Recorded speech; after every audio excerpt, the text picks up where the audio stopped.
Whenever I go back home to the US to visit, I always get asked how my stomach is feeling after eating the food there for a couple of days. And what I will say is this, I think it totally depends on where in the US you are visiting. For example, whenever we go back to my hometown in Michigan to visit, which is very much not a walking city, and you really have to drive a car pretty much everywhere to get anywhere, I feel so sick to my stomach because it feels like my body can't digest the food very well. So I just feel really icky and gross and just bloated. But then when we go visit New York, which we do more often, New York is the definition of a walking city. You walk everywhere in New York. And since New York is a walking town, I noticed that I can eat as much as I want in New York.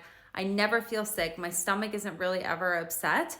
And I think a big part of that is because you are walking so much, there's so much activity that your body digests it easier maybe, I'm not sure. Dario, in preparation for this bros trip to New York, made his 3 friends a USA starter kit, which contained an American flag baseball hat, antacid, and Imodium. And I asked them how they were all feeling, and they all said that their stomachs were completely fine. And so I think there is something to this theory that if you are visiting a place in the US that is very heavily walking focused, walking forward, New York, Boston, Chicago, any of those cities, the food doesn't affect you as much. Because like no matter where I go in the US, I'm eating all the things, all the junk food, all the things I miss.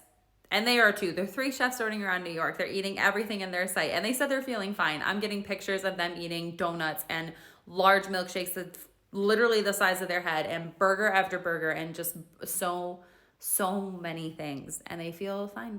So yeah.